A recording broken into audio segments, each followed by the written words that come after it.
छत्रपती शिवाजी महाराजांचे निधन कशामुळे झाले हेच आपण ह्या व्हिडिओत आज जाणणार आहोत. शिवाजी महाराजांचे निधन 3 एप्रिल 1680 रोजी रायगड किल्ल्यावर झाले. त्यांना 12 दिवस ताप आणि अतिसाराने ग्रासले होते असे सभासद बकरीत नमूद आहे. पण काही पोर्तुगीज दस्तावेजात त्यांचा मृत्यू अँथ्रॅक्समुळे झाला असाही उल्लेख आहे. दुसरे कारण आहे विषप्रयोगाच्या अफवा. काही लोककथा आणि इतिहासकारांच्या मते शिवाजी महाराजांना त्यांच्या जवळच्याच व्यक्तीकडून विष देण्यात आले असावे, मात्र याला कोणताही ठोस पुरावा नाही. ही अफवा त्यांच्या अचानक मृत्यूमुळे आणि उत्तराधिकाराच्या संघर्षामुळे पसरली. तर तिसरे कारण त्यांचा दुसरा राज्याभिषेक. छत्रपती शिवाजी महाराजांचा पहिला राज्याभिषेक 6 जून 1674 रोजी झाला, मात्र हा वादग्रस्त ठरला.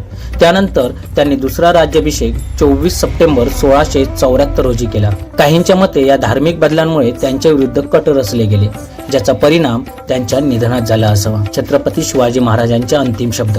सभासद बकरीनुसार महाराजांना आपला अंत जवळ आल्याचे समजले होते. त्यांनी मृत्यूपूर्वी अष्टप्रधान मंडळ, सरदार आणि कारभारांना बोलवून राज्यकारभाराच्या सूचना दिल्या. त्यांचे अंतिम शब्द रयतेच्या कल्याणाशी आणि स्वराज्याच्या संरक्षणाशी होते.